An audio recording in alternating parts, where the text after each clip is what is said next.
दोस्त, गुजरी हुई जिंदगी को कभी याद ना कर, तकदीर में जो लिखा है उसकी फरियाद ना कर, जो होना है वो होकर ही रहेगा, फिक्र में तू अपनी हंसी बर्बाद ना कर। नमस्कार दोस्तों, स्वागत है आपका अपने YouTube channel tricky math bye click on mind academy में। तो दोस्तों, आज हम जो चैप्टर स्टार्ट कर रखा था हमने टाइम, वर्क और लेबर, आज उसका दोस्तों सेकंड पार्ट लेकर आए हैं। और इस पार्ट के अंदर जो हमारा टाइम, वर्क और लेबर का जो चैप्टर था, इसके अंदर दोस्तों आज हम देखेंगे थर्ड कॉन्सेप्ट। दो कॉन्सेप्ट हमने फर्स्ट पार्ट के अंदर पूरे कर दिए थे, तो आज चलते हैं थर्ड कॉन्सेप्ट की ओर। इस कॉन्सेप्ट का सबसे पहले मैं आपको नाम बता देना चाहता हूं, क्योंकि नामकरण जरूरी है, तभी आपको एग्जाम में पता चलेगा कि उस कॉन्सेप्ट में से ये क्वेश्चन आया हुआ है। तो इसका जो नाम रहेगा, इसका हम नाम रखने जा रहे हैं कि एकांतर कार्य करना। एकांतर कार्य करना यानी कि बारी बारी से कार्य करना, इसको आप बारी बारी से कार्य करना भी कह सकते हैं। तो दोस्तों, हमने क्या किया था, फर्स्ट पार्ट के अंदर देखा था कि मिलके काम करवाया था, चाहे वो 2 पार्टनर थे, चाहे वो 3 पार्टनर थे, मिलके काम करवाया था। इसके अंदर हम क्या करवाएंगे, एकांतर कार्य करवाएंगे, बारी बारी से काम करवाएंगे कि एक दिन वो काम करेगा, एक दिन दूसरा पर्सन काम करेगा। तो आइए पहले एक एग्जांपल लेते हैं, उसके माध्यम से ये सारे का सारा कॉन्सेप्ट आपको क्लियर करवा दिया जाएगा। तो पहले एग्जांपल की ओर बढ़ते हैं। तो मैंने एग्जांपल में क्या लिया कि राम और श्याम, ये 2 व्यक्ति हैं, राम और श्याम किसी कार्य को 10 दिन व 15 दिन में कर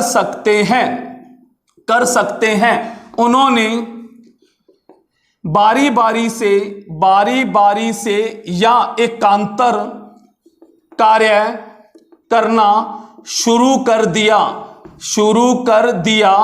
और कार्य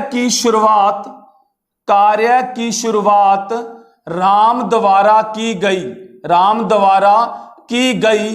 तो बताओ अब वह कार्य कितने दिनों में समाप्त होगा। तो दोस्तों ध्यान से देखना, एक अच्छा कॉन्सेप्ट लिया है, इसी कॉन्सेप्ट पर ही डिपेंड ये क्वेश्चन है। पहले क्वेश्चन को समझिए कि राम और श्याम किसी काम को, यानी अगर वो अकेले काम करें तो राम 10 दिन में काम पूरा कर सकता है और श्याम अकेला 15 दिन में कर सकता है। उन्होंने बारी बारी से कार्य शुरू कर दिया, कहने का मीन है वो इकट्ठे काम पर नहीं जाएंगे, बारी बारी से काम करेंगे और कार्य की जो शुरुआत होगी वो राम द्वारा की जाएगी। यानी कि जो पहले दिन काम करने जाएगा वो राम जाएगा, दूसरे दिन श्याम जाएगा, तीसरे दिन राम जाएगा, चौथे दिन फिर श्याम जाएगा। इसको बोलते हैं बारी बारी से एकांतर, एक एक करके कार्य को करना। तो आइए दोस्तों, इस तरह का जो क्वेश्चन एग्जाम के अंदर पूछे जाते हैं, तो इसको कैसे हम सॉल्यूशन तक पहुंचाएंगे तो देखते हैं। तो सबसे पहले जो मैंने आपको फर्स्ट पार्ट, यानी कि इस वीडियो के फर्स्ट पार्ट में मैंने आपको बताया था, वही करना है। राम और श्याम, उनका कार्य ले लीजिए। राम किसी काम को 10 दिन में करता है, श्याम 15 दिन में करता है। उसके बाद टोटल वर्क निकाल लीजिए, ये स्टेप तो करना ही करना है। टोटल वर्क निकालो, टोटल वर्क का मीन एलसीएम कितना आ गया, 30। अब इनका 1 डे का काम निकालो। राम किसी काम को 10 दिन में पूरा करता है और काम 30 करने हैं, तो एक दिन में कितना करेगा, 3 काम करेगा। और श्याम कितने करेगा, 2 काम करेगा। तो क्या देखा, ये उनका टोटल दिन थे, भी इतने दिनों में काम करते हैं, और ये टोटल वर्क आ गया, यानी उन्होंने 30 काम करने हैं। और उसके बाद राम एक दिन में कितने करता है, 3 करता है, और श्याम कितने करता है, 2 काम करता है। अब क्वेश्चन पर बढ़ते हैं। तो यहां पर ध्यान देना कि अब यहां पर कॉन्सेप्ट की शुरुआत होती है। अब पहले दिन जो काम करने गया, कौन गया, राम गया, और राम अकेला गया, क्योंकि एकांतर कार्य है। तो कितने काम करके आया पहले दिन, पहले दिन राम कितने काम करके आया? 3 काम करके आया, क्योंकि राम एक दिन में 3 काम करता है पहले दिन। दूसरे दिन सेकंड जो दिन था वो उस कौन करके आया? शाम। कितने काम करके आया?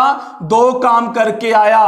तो यहां पर आपने क्या देखा कि 2 दिन के अंदर कितने काम हो गए? 5 काम हो गए दोस्तों। 2 दिन के अंदर कितने काम हुए? 5 काम हुए। ऐसे दोस्तों अगर हम ऐसे ही चलते रहे तो अगले 2 दिन में भी 5 काम होंगे, अगले 2 दिन में भी 5 काम होंगे। तो ऐसे दोस्तों जो क्वेश्चन करेंगे तो काफी टाइम वेस्ट होगा। तो यहां पर मैं आपको एक शॉर्ट ट्रिक बताता हूं क्या करना है। आप सिर्फ 2 दिन का वर्क निकाल लीजिए। 2 दिन के अंदर कितने, यानी कि 5 काम कितने दिन में हुए? 2 दिन में।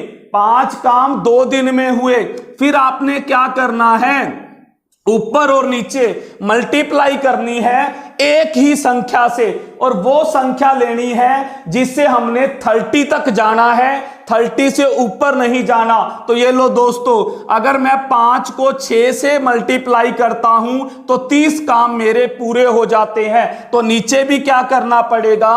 6 से ही। तो क्या मिला? 5 छिक्के 30 और 2 छिक्के 12, यानी 12 दिन के अंदर वो 30 काम क्या हो जाएंगे? पूरे हो जाएंगे। तो इसका आंसर क्या आएगा कि वो 30 काम कितने दिन में पूरे होंगे? 12 दिन में पूरे होंगे। तो ये था दोस्तों, जब उन्होंने बारी बारी से काम किया तो कितना टाइम लग गया? 12 दिन। अगर इसी क्वेश्चन को मैं ये कहूं कि मिलके काम करें दोनों, तो काम कितने हैं? 30, और दोनों मिलके करेंगे। राम एक दिन में 3 और शाम एक दिन में 2, तो टोटल कितने काम करेंगे? एक दिन में 5। तो 30 काम कितने दिन में हो जाएंगे? 6 दिन में हो जाएंगे। तो ये दोस्तों हमने क्या निकाला? मिलके करेंगे तो 6 दिन लगेंगे, और अगर बारी बारी से काम करेंगे तो कितने दिन लगे दोस्तों? 12 दिन लगे। तो आइए दोस्तों एक एग्जांपल और दिखाता हूं। यहां पर तो हमने 6 से मल्टीप्लाई किया, टोटल 30 काम पूरे हो गए। तो एक एग्जांपल और लेते हैं। यहां पर मैं चेंज करता हूं, शॉर्ट के अंदर एग्जांपल ले रहा हूं। मैं 3 व्यक्ति ले रहा हूं, ए, बी और सी। किसी काम को 12, 15 और 20 दिन में करते हैं। ये इनका एक एक दिन का काम ले लिया। ए किसी काम को 12 दिन, बी 15 दिन और सी 20 दिन में करते हैं। उसके बाद जो कार्य की जो शुरुआत है, कार्य की शुरुआत ए द्वारा की जाती है और बारी बारी से कार्य किया जाता है। तो काम बताओ कितने दिन में खत्म होगा? तो दोस्तों वही काम कीजिए। पहले तो टोटल वर्क देखिए कितना काम करना है। 12, 15, 20 का एलसीएम लेंगे तो कितना मिल गया? 60। ये हमारा टोटल वर्क आ गया। अब एक दिन में कितने करता है? 12 5 60, 5 काम। बी कितने करता है? 15 चौके 60, 4 काम। सी कितने करता है? 20 तिये 60, 3 काम। तो दोस्तों अब जहां पर चलते हैं, ये इनका एक एक दिन का वर्क आ गया। अब काम कितने करने हैं? टोटल 60 करने हैं। अब काम तो बारी बारी से होगा। अगर क्वेश्चन ये पूछा जाता कि तीनों मिलके उसे कितने दिनों में करेंगे, तो फिर इनको जोड़ देते। 5 4 9 और 3 12, 12 से डिवाइड करते तो आंसर आ जाता। तीनों मिलके 5 दिनों में करते। लेकिन करना क्या है? बारी बारी से कार्य करवाना है। तो दोस्तों बताओ, कार्य की शुरुआत ए कर रहा है, तो पहले दिन काम पर कौन जाएगा? ए गया और कितने करके आया? 5। दूसरे दिन कौन गया? बी गया, कितने करके आया? 4। तीसरे दिन कौन गया? सी गया, कितने करके आया? 3। तो यानी कि 5 और 4 9 और 3 12, 12 काम कितने दिन में हुए? 3 दिनों में, क्योंकि बारी बारी से काम किया है। पहले दिन ए ने, दूसरे दिन बी ने, तीसरे दिन सी ने। तो 12 काम कितने दिन में हुए? 3 दिन में। अब दोस्तों मैंने सिखाया था ऊपर नीचे मल्टीप्लाई कीजिए कि मैं 12 को किससे मल्टीप्लाई करूं कि 60 तक पहुंच जाऊं? 5 से। तो 5 से 12, 5 जे 60, 3 5 जे 15। तो ये पूरा पूरा ही कैंसिल हो गया। तो 60 काम कितने दिन में कंप्लीट हो गए? 15 दिन के अंदर। तो हम 60 काम कितने दिन में कर लिए? 15 दिन में। तो ये था दोस्तों जब हम एकांतर या बारी बारी से कार्य करवाते हैं। तो यहां पर दोस्तों एक कंडीशन और लगती है, उस कंडीशन का जिक्र करूंगा मैं, इसी के अंदर ही ऐड करने जा रहा हूं। ध्यान से देखना, क्वेश्चन को मैं चेंज करने जा रहा हूं। तो यहां पर क्या है कि ए बी सी किसी काम को 12, 15 व 20 दिन में करते हैं और कार्य की जो शुरुआत क्या है? जो ए है, ए ने तो डेली वर्क करना है। यह कंडीशन लग गई दोस्तों कि जो ए है वो तो प्रतिदिन काम करेगा और जो बी और सी हैं ये बारी बारी से कार्य करेंगे। यहां पर दोस्तों मैंने कंडीशन लगा दी, ध्यान से सीखिए इधर। ए तो प्रतिदिन काम करेगा, डेली काम पर जाएगा, लेकिन बी और सी ये बारी बारी से काम करेंगे, एक दिन बी और एक दिन सी। तो सबसे पहले दोस्तों वही काम कीजिए, टोटल वर्क निकाल लीजिए कितना? 60। ए कितना करेगा? 5, बी कितना? 4, सी कितना? 3। ये उनका 1 डे का वर्क आ गया। अब इसका मीनिंग सीखिए कि ये मैंने जो कंडीशन लगाई है इसका मीनिंग क्या है। बी ए प्रतिदिन काम पर जाएगा, बी और सी बारी बारी से जाएंगे। तो दोस्तों इसका मीनिंग क्या होगा कि जो पहला दिन होगा, जो आपका पहला दिन होगा, उस दिन ए प्लस बी यानी ए के साथ काम पर कौन जाएगा? बी। ए ने तो जाना ही जाना है, बी और सी बारी बारी से जाते हैं, तो पहले दिन ए के साथ कौन जाएगा? बी जाएगा। और जो दूसरा दिन आएगा, दूसरा दिन क्या होगा? ए के साथ कौन जाएगा? सी जाएगा, क्योंकि बी तो बारी बारी, एक दिन ए के साथ बी जाएगा, एक दिन ए के साथ सी जाएगा। फिर ऐसे ही तीसरा दिन जो आएगा ए के साथ फिर बी जाएगा, फिर ए के साथ सी जाएगा। तो अब देखो दोस्तों, जब पहले दिन काम पर ए और बी गया तो ए कितने करता है? 5, बी कितने करता है? 4। तो पहले दिन कितने काम करके आए ए और बी? 9 काम करके आए पहले दिन। और दूसरे दिन ए के साथ सी गया, कितने करके आए? ए 5 और सी 3, 8 करके आए। दूसरे दिन 8 काम करके आए। तो दोस्तों 9 और 8 कितना हो गया? 17। 9 और 8 कितना हो गया? 17 काम कितने दिन में हुए? 2 दिन के अंदर कितने काम हुए? 17 का मीन यानी कि 17 काम 2 दिन में हुए। फिर वही तरीका दोस्तों, ऊपर नीचे मल्टीप्लाई करना है और 60 तक जाना है। तो मैं किससे करूं? 3 से, क्योंकि 4 से करूंगा तो ज्यादा हो जाएगा, कम रह सकता है। तो 17 तिये 51 और 2 तिये 6, यानी कि 51 काम हो गए 6 दिन के अंदर पूरे।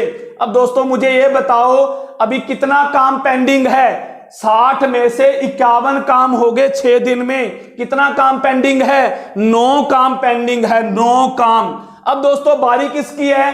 फिर वही पहला दिन आ जाता है ए और बी, और वो एक दिन में कितना करके आएंगे? 9 ही। तो दोस्तों एक दिन यहां पर और जोड़ देंगे और उधर 9 काम ए और बी और कर देंगे, तो 60 काम कितने दिन में पूरे हो गए? 7 दिन के अंदर। तो ये हमारा आंसर आ गया कि जो 60 के 60 काम है, अगर इस कंडीशन से वो काम करेंगे तो 7 दिन के अंदर टोटल वर्क क्या हो जाएगा? पूरा हो जाएगा। तो ये था दोस्तों हमारा आज का टॉपिक, जिसके अंदर हमने क्या करवाया? बारी बारी से कार्य करवाया और एकांतर कार्य करवाया, और एक दोस्तों मैंने कंडीशन भी लगाई। तो इस तरह से दोस्तों आपने क्या करना है? इन क्वेश्चनों को खुद आपने बनाकर ट्राई करना है। तो बस दोस्तों आज की इस वीडियो को यहीं पर ही स्टॉप करते हैं। अगर आपको वीडियो अच्छी लगे तो दोस्तों ज्यादा से ज्यादा शेयर कीजिएगा। थैंक यू दोस्तों।